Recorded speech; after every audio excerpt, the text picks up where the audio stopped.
반갑습니다. 저는 열국지 팩트체크 다른 눈으로 본 열국지를 쓴 강용봉입니다.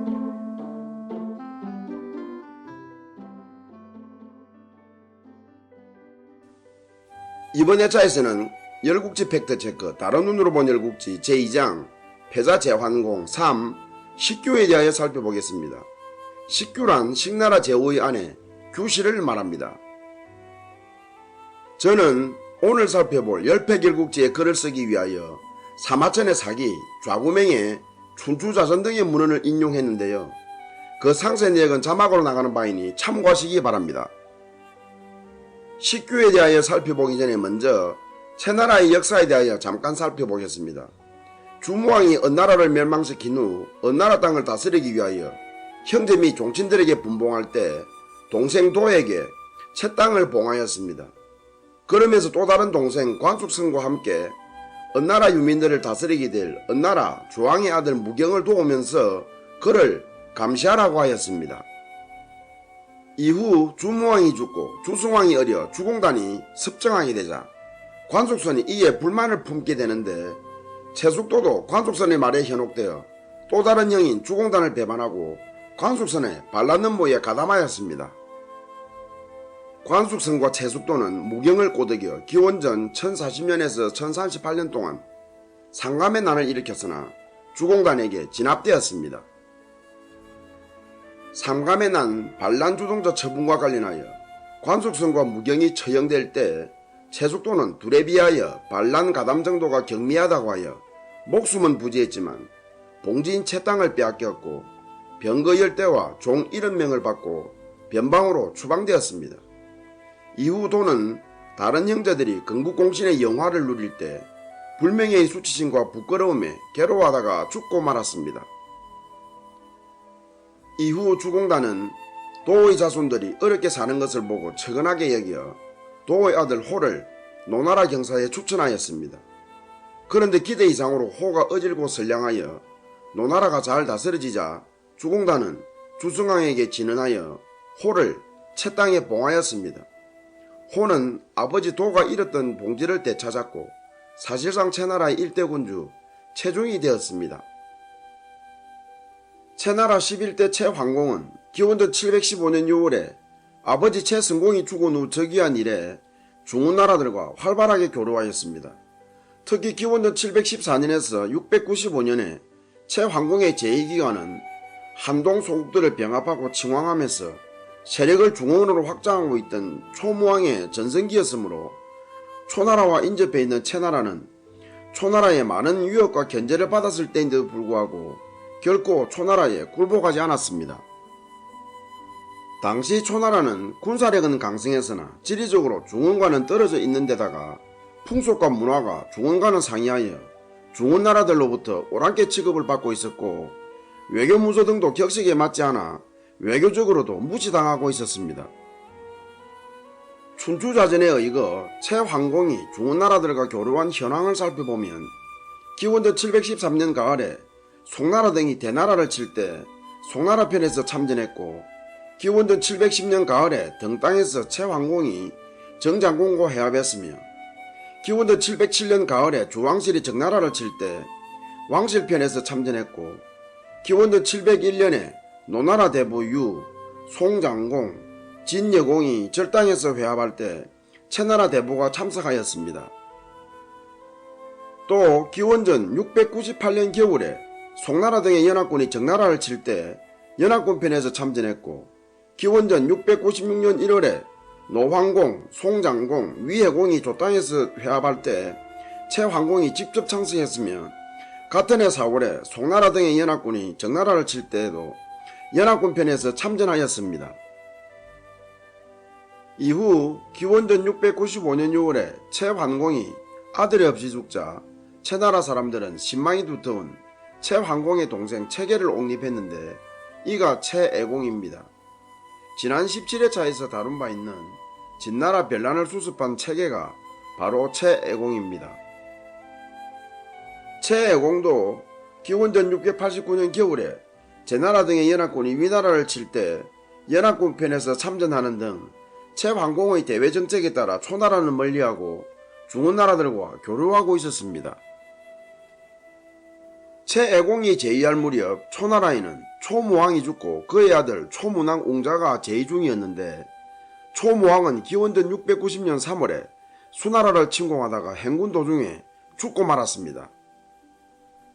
죽기 전에 초무왕은 영윤 두기와 마고 굴중에게 나의 죽음을 알리지 말라.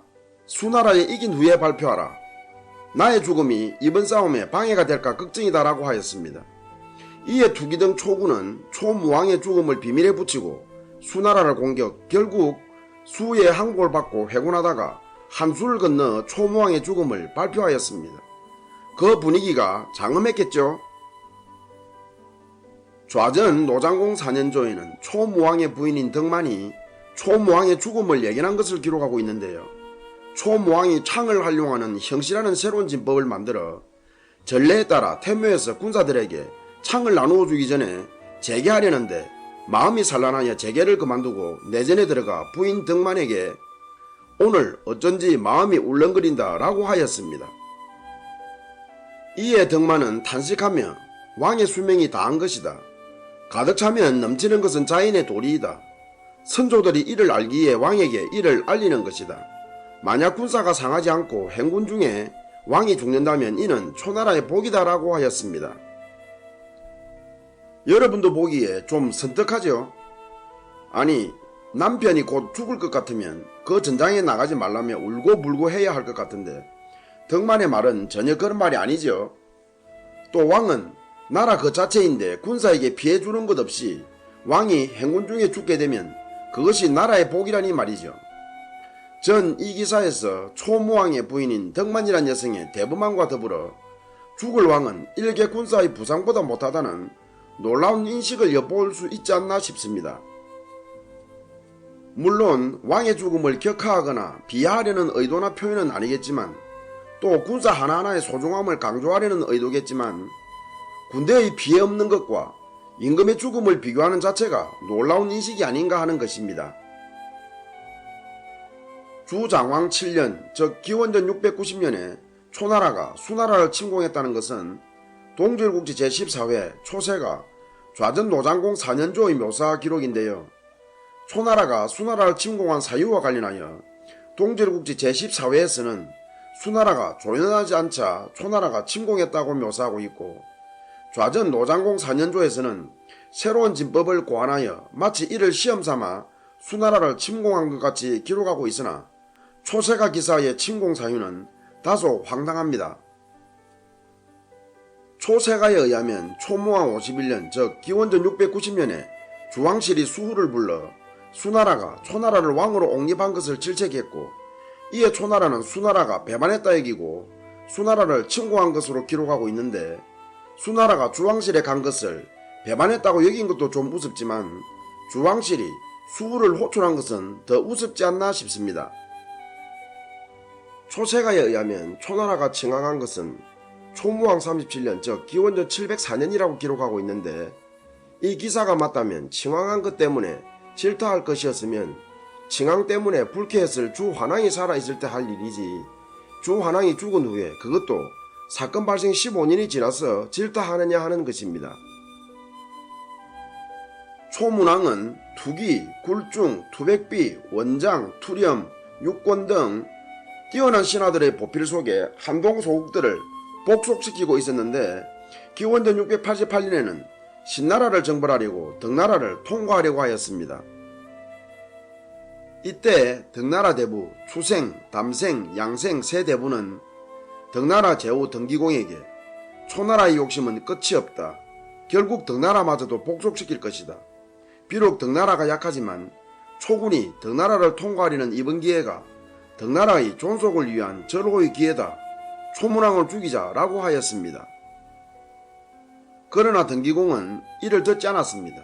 오히려 등기공은 초문왕의 모친인 덕만이 자기의 자매임을 들어 초문왕은 생질이라며 후대하였습니다. 그러나 기원전 678년에 덕나라는 초문왕에게 멸망되고 말았습니다.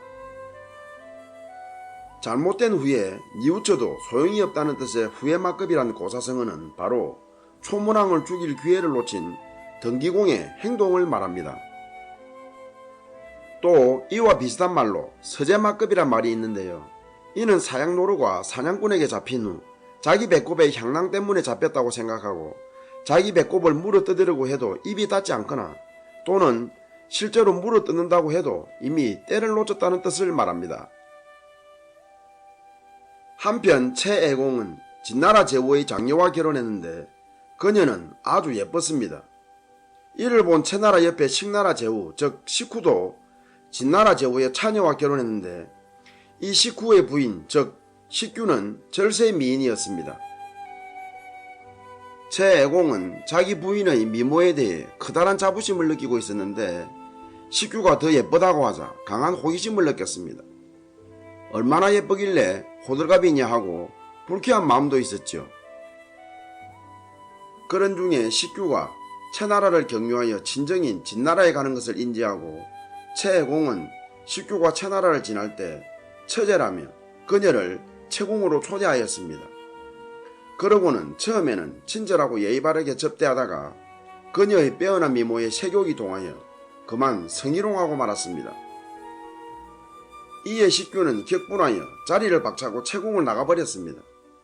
그리고 진정에서 돌아올 때에는 채나라를 거치지 않고 식나라로 직행해서는 남편인 식구에게 자신이 당한 최애공의 불쾌했던 은동을 고자질하였습니다.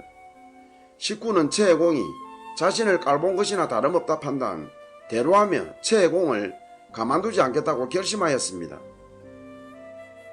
식규가 채나라를 경유한 경유위와 관련하여 동질국지 제17회에서는 식규가 친정인 진나라에 가기 위하여 채나라를 경유했다고 묘사하고 있습니다. 간제세가와 좌전 노장공 10년조에서도 식규가 친정으로 가던 도중에 채나라를 경유했다고 기록하고 있으나 식규가 식나라로 시집가던 중에 채나라를 경유했다는 설도 있습니다. 만일 식규가 식나라로 시집가던 도중에 최애공에게 성희롱 당한 것이 맞다면 식구의 분노는 엄청났겠죠.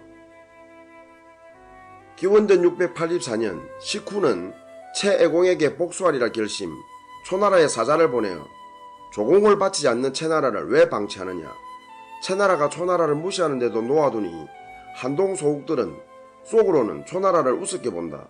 채나라를 다 잡아야지 한동 소국들이 초나라를 제대로 섬길 것이다 라고 진언하며 최애공을 사로잡을 계책을 설명하자 초문왕은 기뻐하며 그 계책에 동의하였습니다.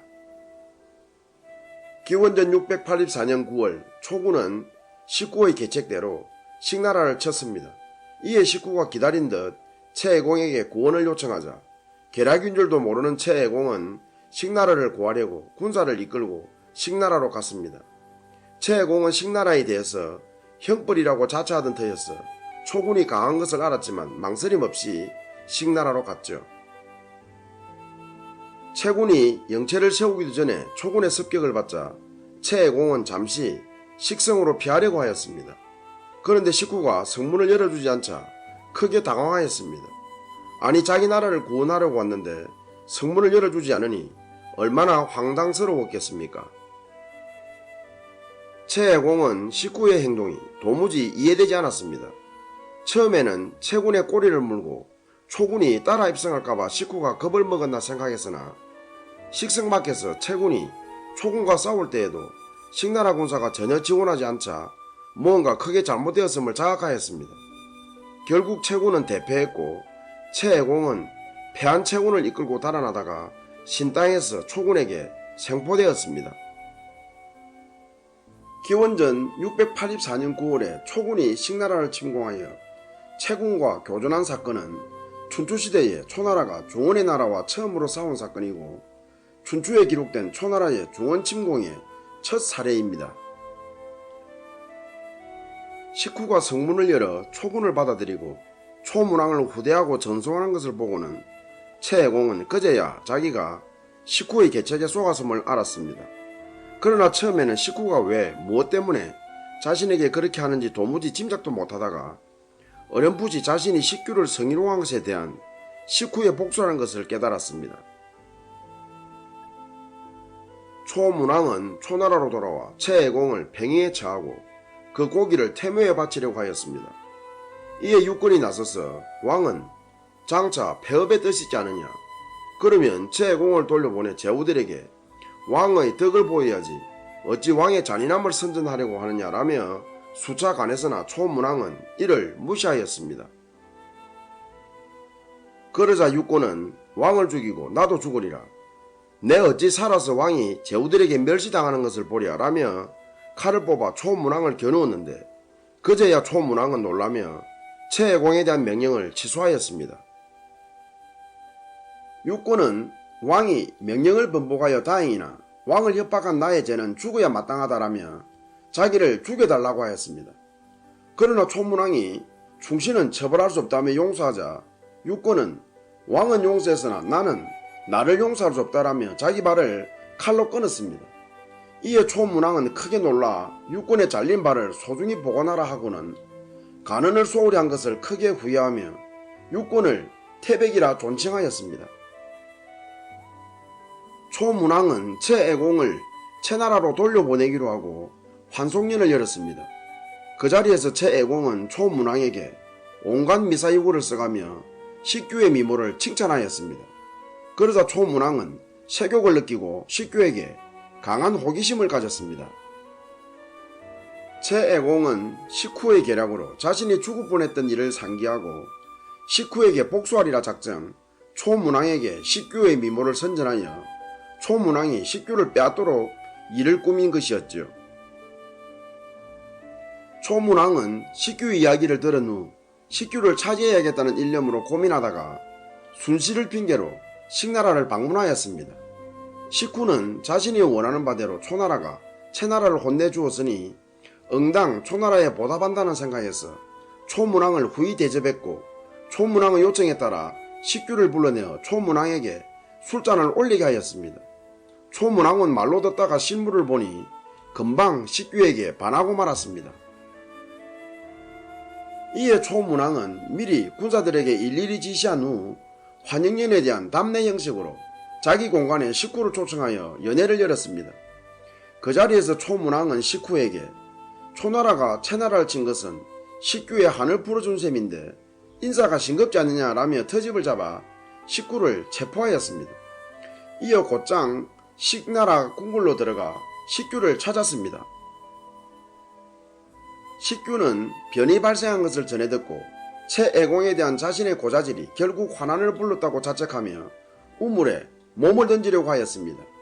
이때 초장투단이 창으로 식규를 맞고는 식후를 구해야 할 것이 아니냐며 식규를 달래어 초문왕에게로 데려갔습니다. 초문왕은 식규에게 식후를 죽이지 않겠다고 약속하고 식규를 데리고 초나라로 돌아갔습니다. 식규는 초문왕의 부인이 되는 거죠. 이후 식후는 여수에서 겨우 십가를 분봉받아 살다가 분을 참지 못하고 병사하였습니다. 식나라가 멸망한 것은 좌전 노장공 14년조의 기사로 이 기사에 의하면 마치 식나라가 기원전 680년에 멸망한 것처럼 여길 수도 있으나 그 기사에는 식나라가 멸망한 후에 초문왕의 아내가 된 식규는 기원전 680년 당시 이미 도와 성왕을 낳았다고 기록하고 있어서 실제로 식나라가 멸망한 것은 기원전 684년에서 683년경으로 추정됩니다. 아무리 최애공에 대하여 격분했다고 하더라도 최애공에게 복수하기 위하여 초나라를 끌어들인 것은 식후의 어리석은 행동이 아닐 수 없는데요. 기원전 684년에서 683년경의 식후와 기원전 712년의 식후가 동일인인지는 불분명하나 좌구명은 좌전 노원공 11년조에서 식나라가 멸망할 것임을 예견하고 있습니다. 기원전 712년에 식후는 정나라와 식나라 사이의 언쟁을 빌미로 정나라를 쳤으나 정나라 국경에서 정군에게 대패하고 회군한 바 있었는데 이를 두고 좌구명은 식후는 덕을 헤아리지 않았고 역량을 헤아리지 않았으며 친척과 친하게 지내지 않았고 시비를 따지지 않았으며 누구의 허물인지도 살피지 않았다. 이 5가지를 범하고서 또 자신보다 큰 나라를 쳤으니 어찌 멸망하지 않으리요 라고 하였습니다. 여조겸은 동네 자시박이에서 기원전 712년에 식후가 정나라를 침공한 것을 두고 소국이 제후는 자기를 낮추고 사양하며 시욕과 권력을 참는 것이 일상이거늘 어찌 한순간의 격분을 참지 못하고 자신보다 큰 적나라를 쳤던가. 소국이 대국과 대적하지 못하는 것은 천리이고 소국이 대국에게 능멸당하는 것도 천리인데 어찌 이를 몰랐던가 라며 일갈하였습니다. 특히 여조겸은 비천한 자는 수고롭고 가난한 자는 공공하며 환난 속에 있는 자는 치욕을 당한다. 이는 그 누구도 원하지 않겠지만 형체와 그림자가 상응하고 소리와 메아리가 서로 호응하는 것과 같은 천리이다. 어찌 형체가 그림자를 떠날 수 있으며 소리가 메아리를 떠날 수 있으리. 떠날 수 없는 것을 모르는 것도 재난의 원인이요 알면서도 떠나려 하는 것도 재난의 원인이다. 수고로움을 순순히 받아들이면 비록 비천해도 편안하고 공공함을 순순히 받아들이면 비록 가난해도 편안하며 치욕을 순순히 받아들이면 비록 환난 속에서도 편안할 것이다 라고 설파하였습니다. 초나라로 잡혀갔다가 최애공이 초나라에서 귀환했다는 것과 관련하여 동질국지 제17회에서는 최애공이 초문왕의 전속년을 받고 채나라로 돌아갔다고 묘사하고 있습니다. 초세가에서도 초나라가 최애공을 사로잡았다가 얼마 후 풀어주었다고 기록하고 있으나 관체세가에서는 최애공은 채나라로 돌아오지 못하고 초나라에 9년간 억류되었다가 기원전 675년에 초나라에서 사망했다고 기록하고 있습니다.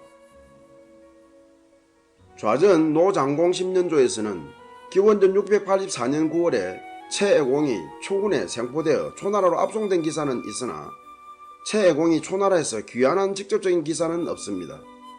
그러나 좌전 노장공 13년조에서는 기원전 681년 3월에 북행해맹에 최애공도 참석했다고 기록하고 있어서 시기는 특정할 수 없지만 춘추자전의 기사로 본다면 최애공은 초나라에서 귀환한 것으로 보입니다.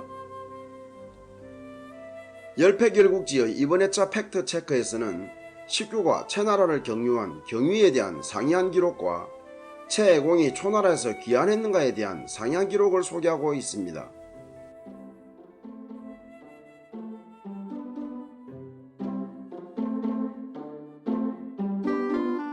서진시대 2대 해제 때 양음지방에 주추라는 사람이 있었습니다. 그는 10살 때 태수배설을 한 아버지 주방이 죽자 인생의 목표를 잃고 건달이 되었습니다. 체격도 장대했고 체력도 좋은데다가 깡도 있고 배짱도 있어 건달 생활에 안성맞춤이었지요. 주처는 날마다 술타령에 주먹질로 소일하여 마을 사람들은 그를 피하였습니다. 남산의 호랑이 장교의 교령과 함께 주처는 삼해라고 하여 그 마을에서 사라졌으면 좋을 존재가 되고 말았습니다. 그러다가 주처는 철이 들면서 자신의 잘못을 크게 깨닫고 새롭게 살아보려고 했으나 마을 사람들은 그의 새로운 다짐을 믿지 않았습니다. 지은 죄가 하도 많으니 말만으로는 도저히 믿을 수가 없다는 거였지요. 그 말도 건달의 한낱 속임수라 여겼던 것입니다. 그러자 주처는 마을 사람들에게 자기가 어떻게 해야 자기 말을 믿겠냐 물었습니다.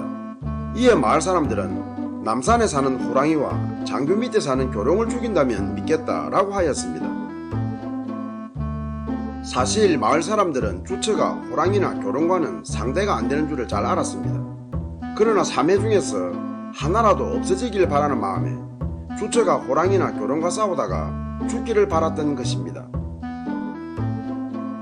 그러나 주처는 사투 끝에 호랑이와 교령을 죽이고 의기양양하게 마을로 돌아왔습니다. 하지만 그 아무도 그를 반갑게 맞아주지 않았습니다. 이에 실망한 주처는 그 마을에서는 재기가 불가능하다고 판단, 동호의 육기에게 의탁하였습니다.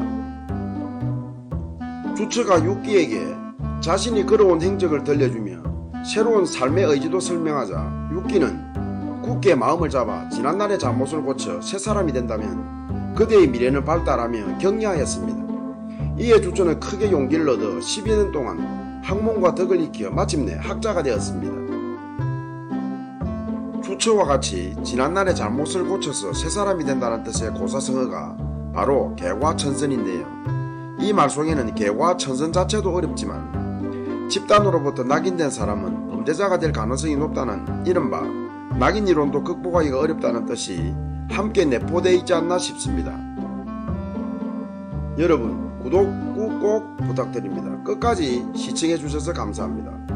다음 회차에서 뵙겠습니다.